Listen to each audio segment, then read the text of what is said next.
Was the juicy revenge you enacted on your cheating spouse? I thought we were happy. We were your usual suburban professional couple. Financially secure, healthy, good intimate life, 2 kids. I thought we had a healthy social life. We were going through one of your typical married couple rough patches. Both of us were working long hours, not spending enough time together, we were going through some developmental problems with my son, and tensions in the house were running a little high. I noticed that she was spending a lot more time on her phone texting with her girlfriends. I didn't think much of it. I started making a much more concerted effort to get out of work when I could, help around the house, and be more emotionally available. But over the course of a few weeks, the gulf just kept getting wider. I ended up accidentally finding some messages when I charged up an old iPad for my son to use. Her Facebook Messenger was still logged in and there were a lot of highly questionable messages with a guy from her hometown named Jim. The messages weren't completely inappropriate, but I could tell there were quite a few missing based on the times and context of the messages. I made a mental note to keep an eye on this and went about trying to fix things up. The next day after I took the day off to knock out some projects that I thought would make her happy, and left her some sweet notes reminding her how much I appreciated her, she was once again in the corner of the living room texting her girlfriends. I took the boy's iPad to the office, opened up FB Messenger and watched in real time as my wife tore me down. She and Jim were making fun of me. All of my flaws, insecurities, and secrets I entrusted to my partner were now fodder for her and Jim. Not only that, but while there wasn't outright explicit messaging, there was an intimate undertone to the whole conversation, especially when she was bashing my performance in bed. I managed to take some screenshots but missed a good bit of the messages because as the conversation was unfolding, she was deleting them. I wasn't emotionally capable of confronting her. I stayed in the office until she was asleep and had a couple of drinks.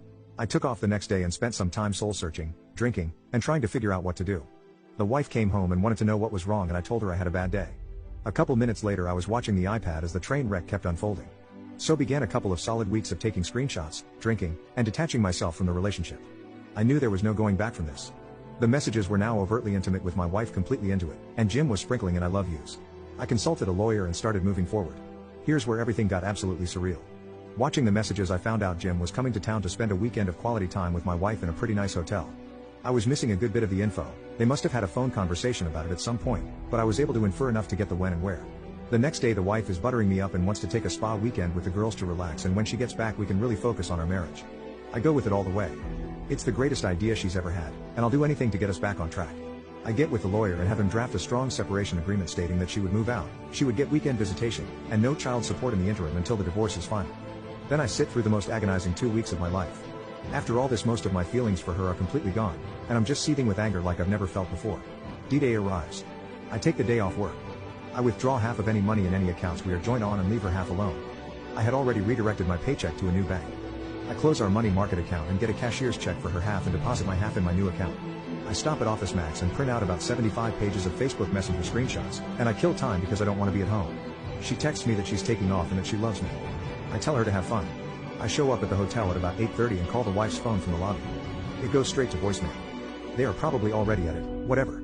I walk up to the front desk and ask if I can use the phone to be connected to Jim's room. It rings 3 times and he picks up. Hello? Jim, can you send my wife down to the lobby please?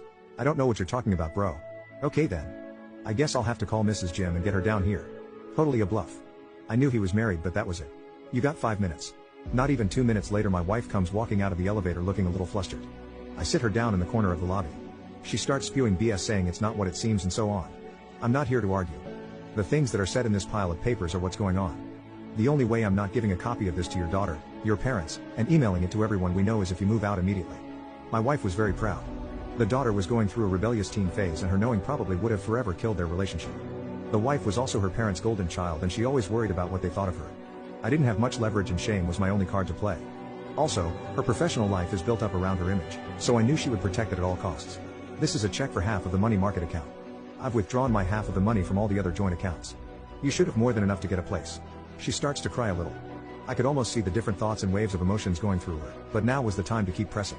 Here is a separation agreement that I think is more than fair considering what's going on.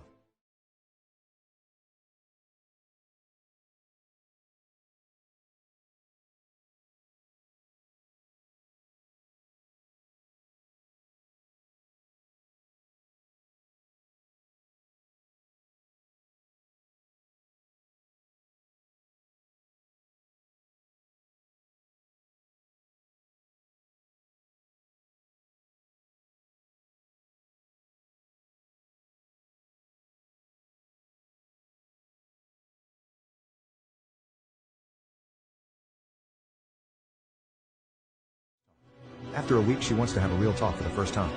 I oblige her because I've already got my stuff together and I've got an idea of what I want, but I should hear her out. She's so sorry. She wants another chance. She wants her family back. She'll do anything. She's on her knees crying into my lap. I have no intention of ever taking her back. I tell her she needs to set up marriage counseling on her own at a time that works for me. I tell her that I can't live with her, but she should be around the children to try to maintain a relationship with them. So starts our new normal of her coming over to the house, cooking and having dinner with the kids 3 nights a week, her cleaning the house, doing the kids' laundry, then heading back to her place. We went to counseling. It consisted of her working through her issues with the therapist, trying to figure out why she did it, her begging for forgiveness, and me stoically playing the victim. I was never going to give her another chance. All I wanted to do was kill time, establish myself as the primary caregiver to the kids, and establish her as not having residency in the house. After a few months, I go to my own therapist and get diagnosed with depression and PTSD. I ask my work if it's possible to go to part-time for the foreseeable future to deal with personal issues, and it's no big deal. After 6 months of therapy, I told her that I couldn't forgive her right now and that I wanted an amicable divorce, but she is still the love of my life and maybe someday we could give it another try. She was devastated but agreed to the divorce if I promised to try again someday. Once the divorce was filed, I needed the kids to want to stay with me. I left a Google search for how to survive your wife's infidelity up on the shared PC at home, and I left some printed out infidelity articles not so hidden in the kitchen. My daughter found them and came to me crying. I told her she wasn't supposed to find those, that mom made a mistake, that mom still loves her, and that I would always be here for her. My daughter, who used to hold my wife in such high regard, now wouldn't talk to her without screaming, and it crushed her. Not surprisingly, when the court needed statements from the kids a few months later, little brother followed big sister's lead and they both wanted to stay with dad in the house they grew up in. When the divorce was finalized, I got the house. I got primary custody of the kids. I got awarded generous child support due to my working part-time. Now for the last 2 years, I've gotten to live in the house with my kids, work part-time, get the now ex to subsidize it for me, and when she takes the kids over the weekends, I get to have my fun with Tinderellas. In the eyes of my kids, I'm the patron saint of fatherhood for taking the high road and always being there. In the eyes of my ex, I'm the one that got away that she will always pine for. Of course, she throws herself at me every time she comes over in hopes of me taking her back. But that is never going to happen.